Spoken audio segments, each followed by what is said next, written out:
కాబట్టి మొట్టమొదటి విషయం మీకు చెప్పేది ఏంటంటే, భక్తిలో లోతుకు వెళ్ళమని ఈరోజు మిమ్మల్ని ఆహ్వానిస్తున్నా. ఆల్రెడీ మీరు భక్తిపరులు అయితే, ఉన్న అంతస్తు నుంచి ఇంకొక అంతస్తు పైకి ఎక్కడానికి, ఉన్న లోతు నుంచి ఇంకొంచెం లోతుకు వెళ్ళడానికి ప్రయత్నం చేయండి.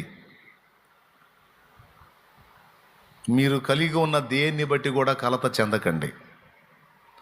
భక్త సింగ్ గారు ఎలాగైతే ఉన్నాడో, దేవదాసయ్య గారు ఎలాగైతే ఉన్నాడో, తరువాతి భక్తులు ఇప్పుడు నన్ను ఎలా అయితే ఉంచాడో దేవుడు,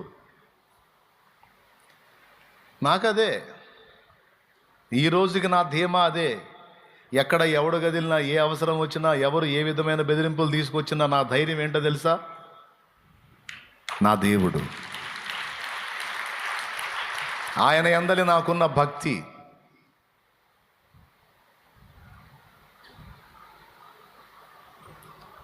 కప్పిపుచ్చుకోకుండా యథార్థంగా దేవుని ముందు ఉన్నట్టు ఉన్నా. నేనేమై ఉన్నానో అది మీ ముందు చెప్పా, దేవుని ముందు కూడా చెప్పుకున్నా. దేవునికి స్తోత్రం. నా దేవుడు నమ్మదగిన వాడన్న సంగతి నాకు తెలుసు. కాబట్టి ఎలాంటి ప్రతికూలమైన పరిస్థితుల్లో గుండా నేను వచ్చినా, ఆ భక్తి అనేది గొప్ప ధైర్యాన్ని ఇచ్చింది నాకు. నాకు ఎదురైన షాకులు మామూలు కాదు. కానీ ఎన్నొచ్చినా నేను ధైర్యంగా ఉండటానికి, నా వాళ్ళని ధైర్యంగా ఉంచడానికి ఆ భక్తే కారణమైంది. నేనేమి తల నెరిసిపోయిన ముసలోనేం కాదు. ఏమండి, అంత అయిపోయిందిలే పాప, అయిపోయి అంత సరుకు అంతా అయిపోయి ఇక దేవుడురా, దేవుడు నాయన, అంతా దేవుడే అన్నాడని అనుకోవద్దు సుమా. 21 సంవత్సరంలో దేవుణ్ణి గుర్తుపట్టా. ఇంచుమించు 24 ఏళ్ల ప్రాయంలో సేవకొచ్చా. అప్పుడే కనెక్ట్ అయిపోయింది దేవునితో మనసు.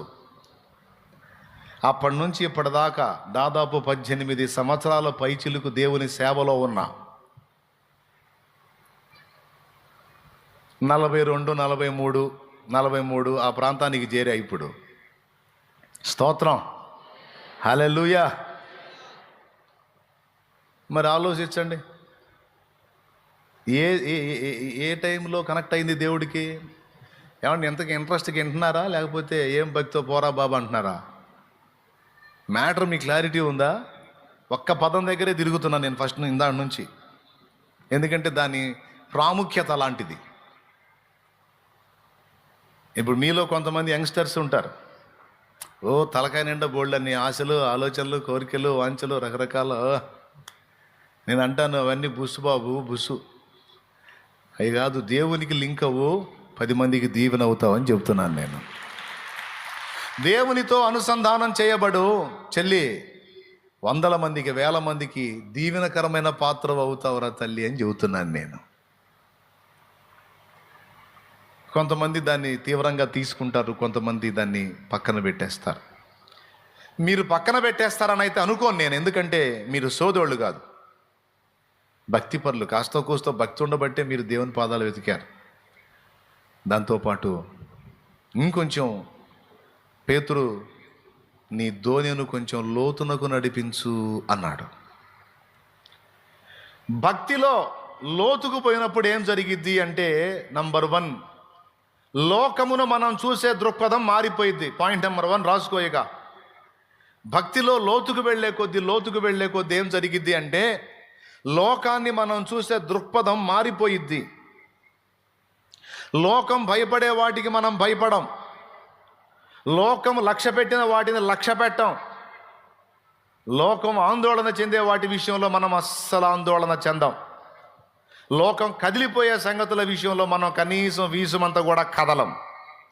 ఎందుకంటే మన దృక్పథం మారిపోద్ది. కారణం, మనం ఆయనతో కనెక్ట్ అయ్యాం.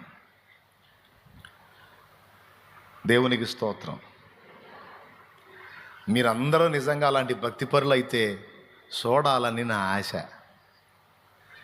దేవదాసయ్య గారిలాగా మీరు మాట్లాడితే వినాలని నా ఆశ. ఎలా? అంత పెద్ద అవసరం పెట్టుకొని లోపల పోయి పాట రాసుకొని వచ్చాడేంది?